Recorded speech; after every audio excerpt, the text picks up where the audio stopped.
হরে কৃষ্ণ। কৃষ্ণ কথা ওই তপনা চ্যানেলে সকল বন্ধুদেরকে জানাই স্বাগত। সমাজে নানা ধরনের মানুষকে আমরা দেখতে পাই। কেউ বা বেশি চালাক, কেউ আবার বোকা, আবার কেউ সহজ সরল সৎ। তাই বলবো, এখন প্রশ্ন হলো, আপনি যদি কখনো কোনো চালাক লোকের পাল্লায় পড়েন তাহলে কি হবে? আপনার সর্বনাশ হবে। কারণ চালাক লোকেদের হাতে পড়লে তারা কিভাবে তাকে বোকা বানাবে সেই পথটা তারা জানে। আর আপনি যদি একজন বোকা লোকের হাতে পড়েন বা তাদের পাল্লায় পড়েন তাহলে আপনার বিশেষ কোনো ক্ষয়ক্ষতি হবে না।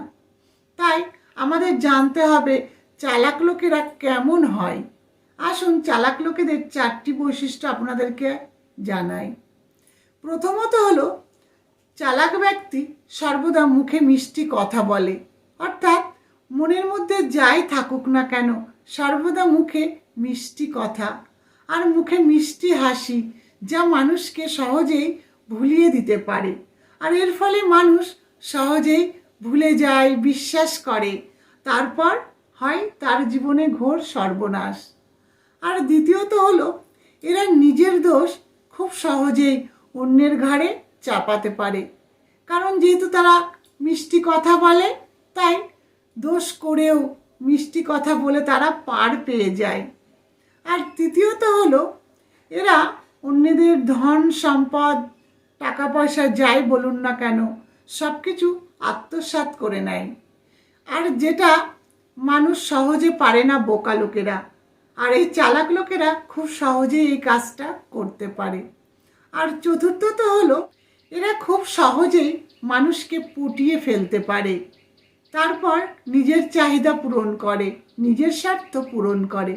তাই বলবো, এই 4টি বৈশিষ্ট্য সর্বদা মনে রাখুন। কারণ বর্তমানে নানা ধরনের মানুষের বাস। আর আপনি যদি সৎ হন, সহজ সরল হন, এই চালাক লোকেদেরকে আপনি খুব সহজে চিনতে পারবেন না। কারণ বর্তমানে মানুষ কি করে? নিজের স্বার্থ পূরণের জন্য সর্বদা ব্যস্ত। কারণ তারা পাপ পুণ্যের কথা ভাবে না, ভগবানের কথা স্মরণ রাখে না। তারা ভাবে এখন তো করি, পরে দেখা যাবে।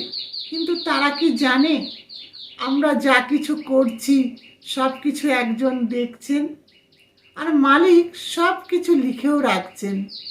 তাই বলবো, সৎ থাকুন, পবিত্র থাকুন, আর চালাক লোকেদের এই 4টি বৈশিষ্ট্য সর্বদা মনে রাখুন।